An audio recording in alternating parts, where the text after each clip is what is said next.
December 19th, 1944, Verdun. The air inside the Allied command tent was thick with disbelief. Maps sprawled across the table, showed a widening rupture, a deep wound carved by Hitler's sudden strike through the Ardennes. Eisenhower's generals spoke in grim tones. Entire American divisions had vanished. Bastogne was surrounded. The Germans were laughing. And then George S. Patton stood up. He didn't laugh. He didn't hesitate. When Eisenhower asked how long it would take for him to turn his entire Third Army north, most expected a cautious estimate a week, maybe more. Patton's answer came like gunfire. 2 days? No one believed him. Turning 6 full divisions, 90 degrees in the middle of winter, over frozen roads, while fighting an enemy advance, it was madness. But Patton wasn't guessing. He had already prepared for this very moment. 3 contingency plans sat in his staff's hands, drawn up days earlier, when his instincts sensed the storm that Allied intelligence missed. He left the meeting, issued one command to his headquarters, play ball, and 250,000 men began to move.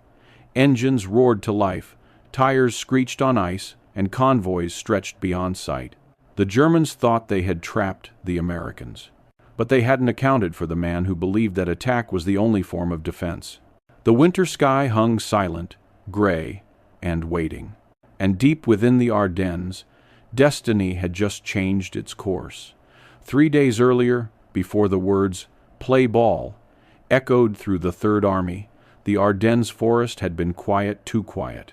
Hidden beneath snow-laden pines, 250,000 German soldiers waited for dawn.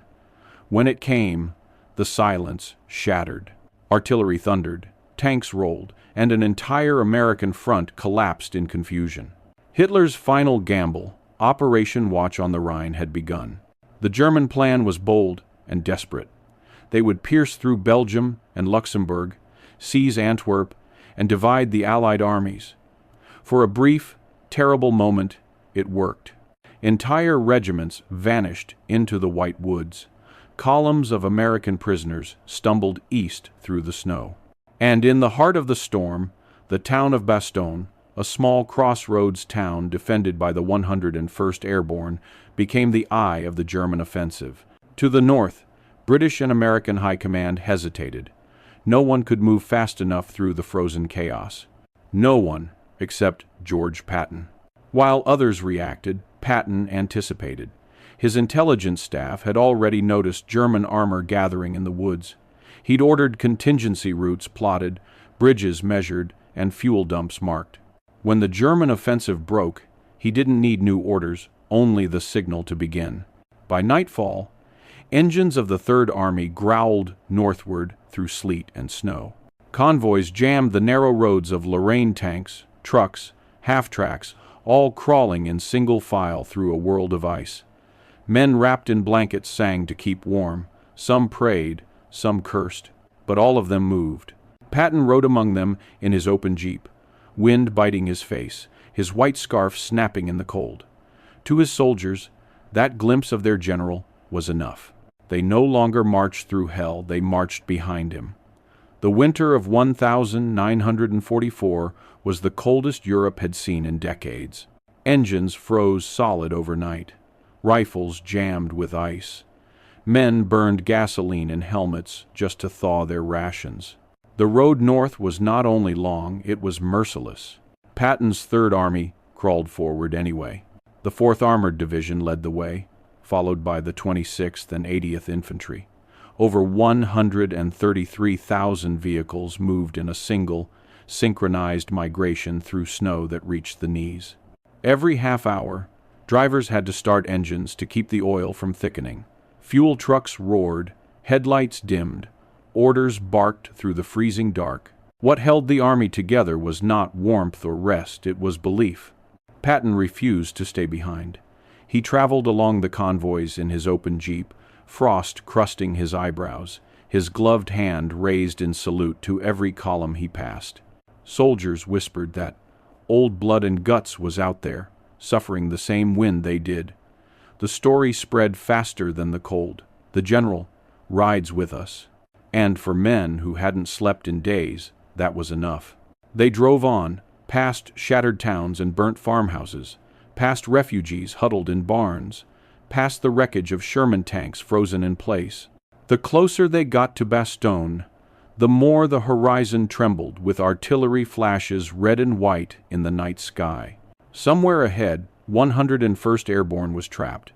Ammunition was running low, supplies had to be dropped through storm clouds, and the Germans, thousands of them, tightened the noose around the town. Patton knew what had to happen next. Break through the snow, break through the enemy, or let an entire division freeze to death in silence. He chose the only option he had ever believed in attack. Bastogne was dying. The 101st Airborne had been surrounded for days, outnumbered, outgunned, and nearly frozen. Shells rained down day and night. Paratroopers fought from foxholes carved out of ice, their boots stiff with frostbite, their rifles barely functioning. Yet no one surrendered. When the Germans sent a messenger demanding their capitulation, Brigadier General Anthony McAuliffe gave a one-word reply: nuts. That single word became legend, but defiance alone could not hold the line forever. Inside the town, medical tents overflowed. Ammunition was measured bullet by bullet, and beyond the snow-choked ridges, 3 German panzer divisions were closing in for the kill. Patton's columns were still miles away, slogging through blizzards that erased the horizon. Snow fell so thick it muffled everything: engines, voices, even gunfire. Still, the Third Army advanced, guided by sheer will and frozen compass needles. Then came the prayer. At Patton's order, his chaplain, Colonel James Hugh O'Neill, drafted a message to heaven itself. Almighty and most merciful Father, grant us fair weather for battle. Thousands of copies were printed and handed to every soldier. Some tucked them inside helmets, others whispered the words before sleep. The next morning, the clouds began to break. Shafts of sunlight pierced the gray. For the first time in weeks, Allied bombers filled the sky. Fighter bombers swooped down like falcons, tearing through German armor, clearing the road to Bastogne. The men of the Third Army cheered not for the planes, but for the proof that their commander's faith, like his courage, could move even the heavens. The attack was about to begin. December 22nd, 1944. As the weather cleared, the Third Army lunged north. Along a 20-mile front, American armor crashed into the German flank with thunder that shook the frozen earth. The Battle of the Bulge had turned, and now it was Patton's turn to strike back. Leading the assault was the 4th Armored Division, veterans of France and Metz. Their Shermans plowed through snowdrifts waist-high, engines roaring, treads slipping over ice. Behind them came the infantrymen, so numb from cold they couldn't feel the triggers beneath their gloves. Yet they advanced, step by step, toward the smoke on the horizon. The Germans met them with everything they had: 88mm cannons, mortars, and Tiger tanks prowling through the fog. Every field became a graveyard of steel. But Patton's doctrine was simple: speed defeats strength.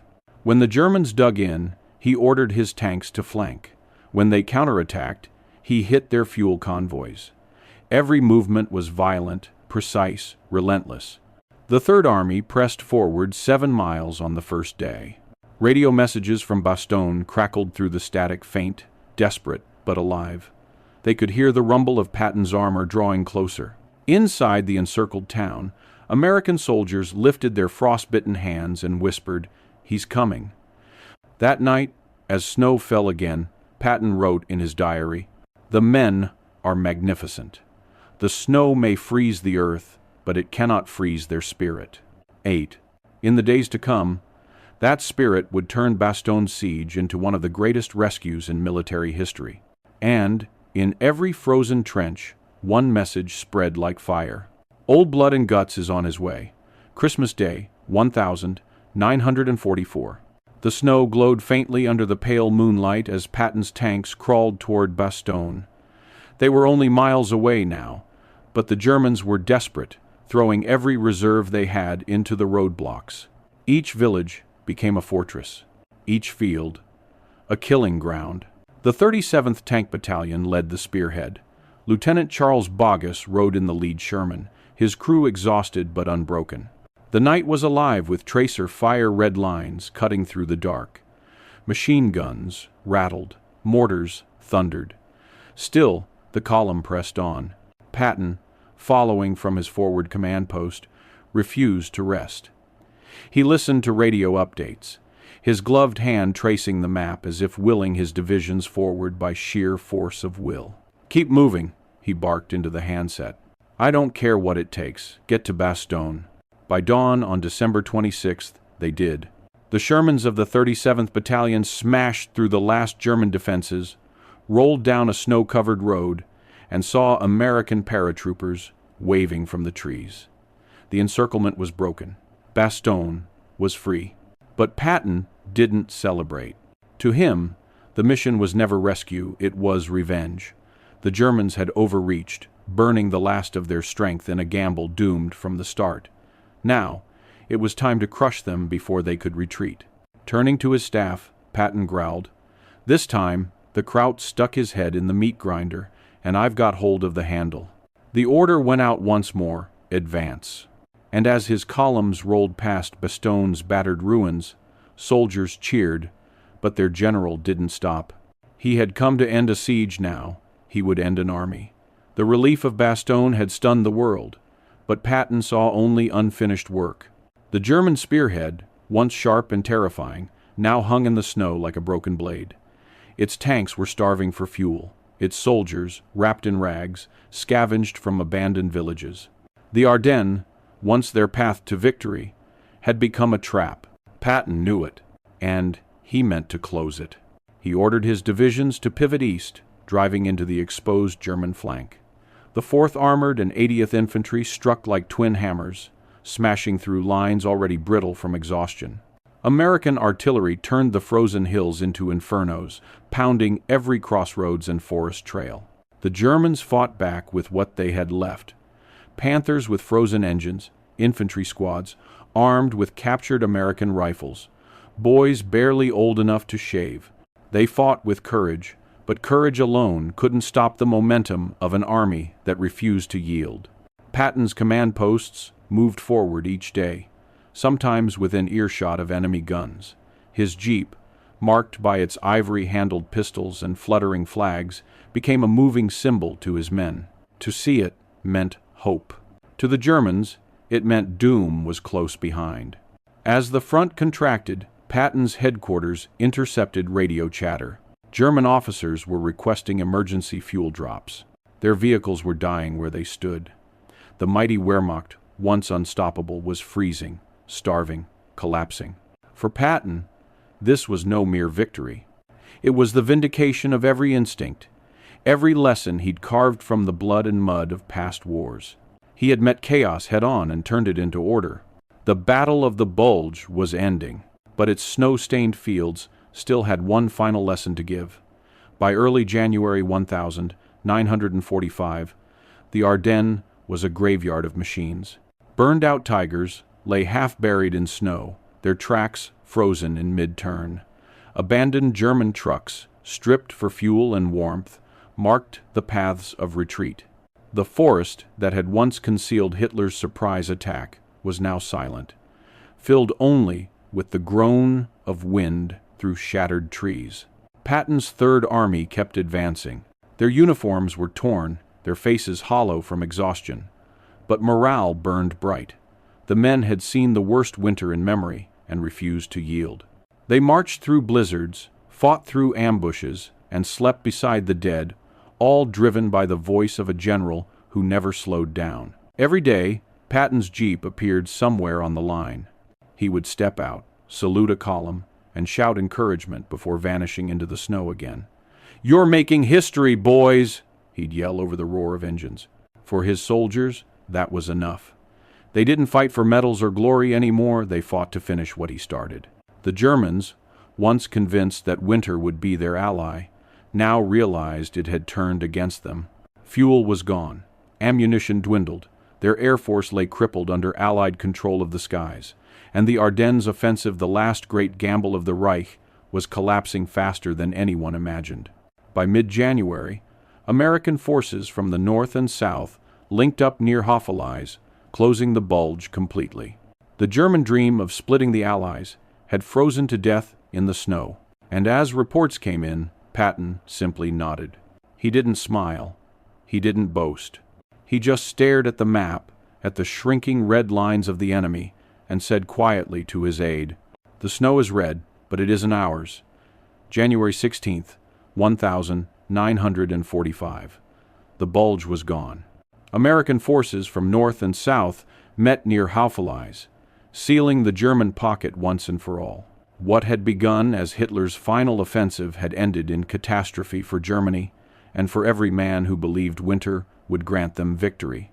The numbers told the story.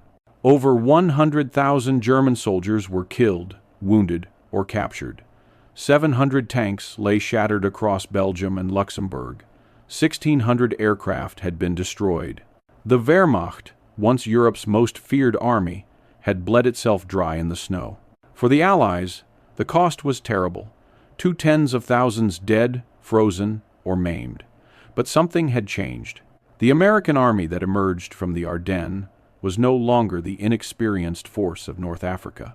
It had become seasoned, disciplined, and unbreakable.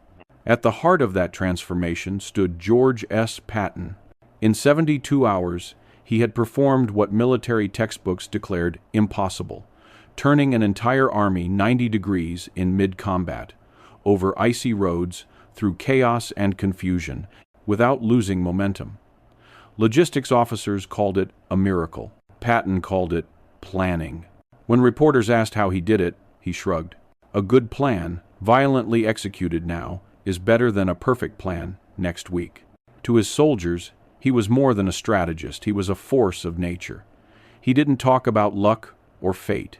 He talked about action. And when action failed, he created more of it until failure had no space to breathe.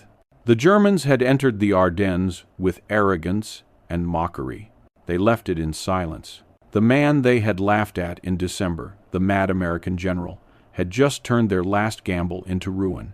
When the battle ended, Europe lay frozen under a white silence. In towns once scarred by fire, villagers emerged from cellars to see the snow littered with wreckage, helmets, rifles, and the twisted remains of two armies.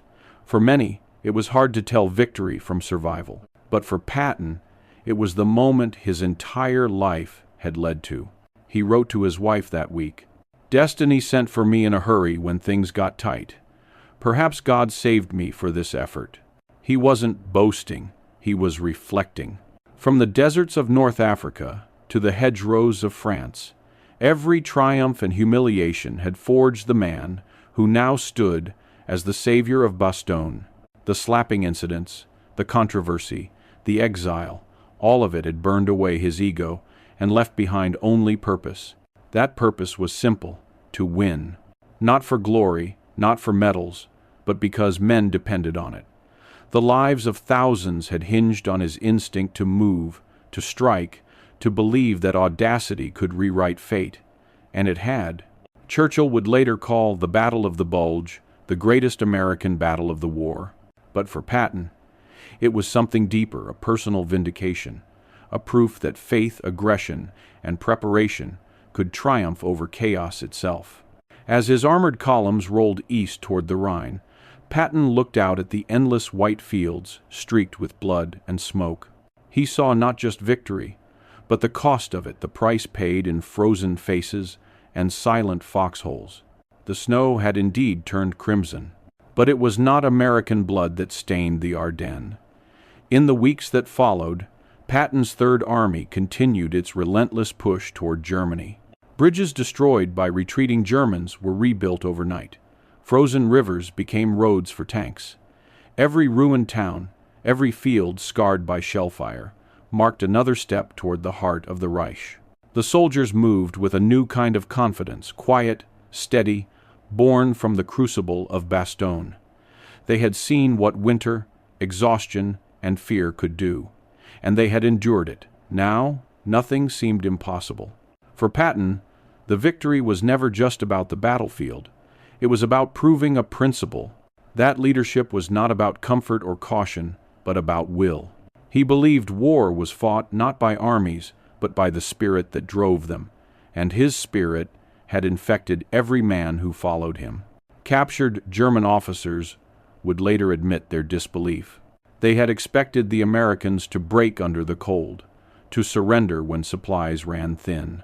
Instead, they watched an army fight through the impossible, moving with the same ferocity the Wehrmacht once claimed as its own. One German general confessed, "Patton was the only Allied commander who truly fought as we did, fast, decisive, merciless." But Patton was not fighting to imitate anyone. He fought to end it.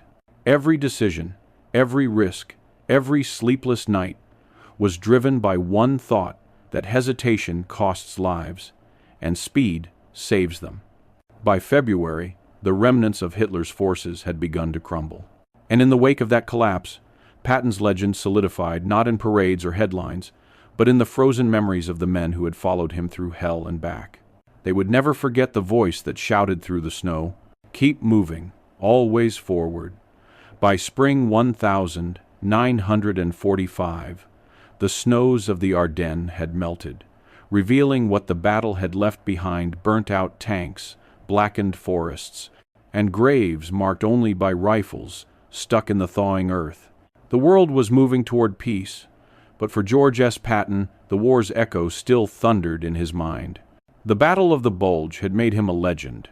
It had also shown the world that leadership could bend reality itself. In 72 hours, he had turned disaster into triumph. He had fought nature, logistics, and the enemy, and he had beaten them all through willpower and preparation. Yet beneath his triumph, Patton sensed something heavier: the cost of victory. When journalists asked him how he felt about being called a hero, he replied quietly, "The real heroes are the men who fought and died under the snow. I just gave the orders." To his soldiers, that humility mattered more than medals. They remembered the sight of their general in a white scarf and leather gloves, standing beside a frozen tank, shouting through the wind.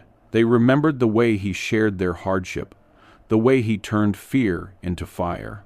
The Germans had mocked the Americans trapped in Bastogne. They had laughed at the idea of a rescue in the dead of winter. But in the end, the laughter died beneath the rumble of Patton's tanks, beneath the relentless march of men who refused to freeze, retreat, or surrender. The Ardennes became more than a battlefield. It became a symbol of American endurance, of a soldier's belief that courage and motion could outlast even the darkest winter. For Patton, it was the vindication of a lifetime. The proof that fate favored those who moved first, hit hardest, and never looked back. The snow had melted, but its crimson memory would remain forever.